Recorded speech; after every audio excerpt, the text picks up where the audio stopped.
పేదవాడి పక్షాన నిలబడతాం, ప్రజా గొంతుకై నినదిస్తాం. వాయిస్ ఆఫ్ వాయిస్లెస్, తెలుగువారి మనస్సాక్షి సాక్షి టీవీ.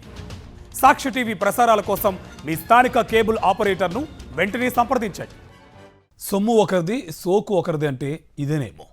40 years ఇండస్ట్రీ అని చెప్పుకునే చంద్రబాబు ప్రజలు గుర్తుంచుకునే ఒక్క పని చేసింది లేదు. కానీ వైఎస్ జగన్ ప్రారంభించిన వాటిని తన ఖాతాలో వేసుకోవడంలో మాత్రం ముందుంటారు. భోగాపురం ఎయిర్పోర్ట్ నుంచి కడప స్టీల్ ప్లాంట్ వరకు అన్నీ తాను తెచ్చినవే అని చెప్పుకొస్తున్నారు. వైఎస్ జగన్ ప్రారంభించిన గండికోట టూరిజం ప్యాకేజీని కూడా ఇప్పుడు తన ఖాతాలోనే వేసుకున్నారు చంద్రబాబు.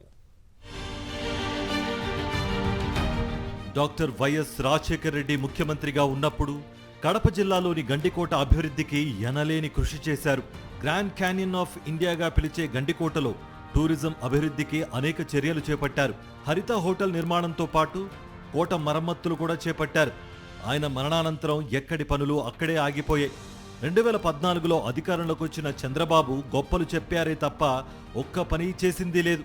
వైఎస్ జగన్మోహన్ రెడ్డి ముఖ్యమంత్రి అయిన తర్వాత గండికోట అభివృద్ధికి 78 కోట్ల రూపాయలతో ప్రతిపాదనలు తయారు చేశారు. కేంద్ర ప్రభుత్వ ఆధీనంలో స్వదేశ్ దర్శన్ 2.0 కిందట ఎంపిక చేయించేందుకు విశేష కృషి చేశారు. ఈలోపు అక్కడ టూరిజాన్ని అభివృద్ధి చేసేందుకు ఓబ్రాయ్ గ్రూప్ ఆధ్వర్యంలో 7 స్టార్ హోటల్కు శంకుస్థాపన సైతం చేశారు YS Jagan. Grand canyon of India అని చెప్పి మనం ఏదైతే పిలుచుకుంటామో ఈ గండికోటను ప్రపంచానికి పరిచయం చేస్తా ఉన్నాం.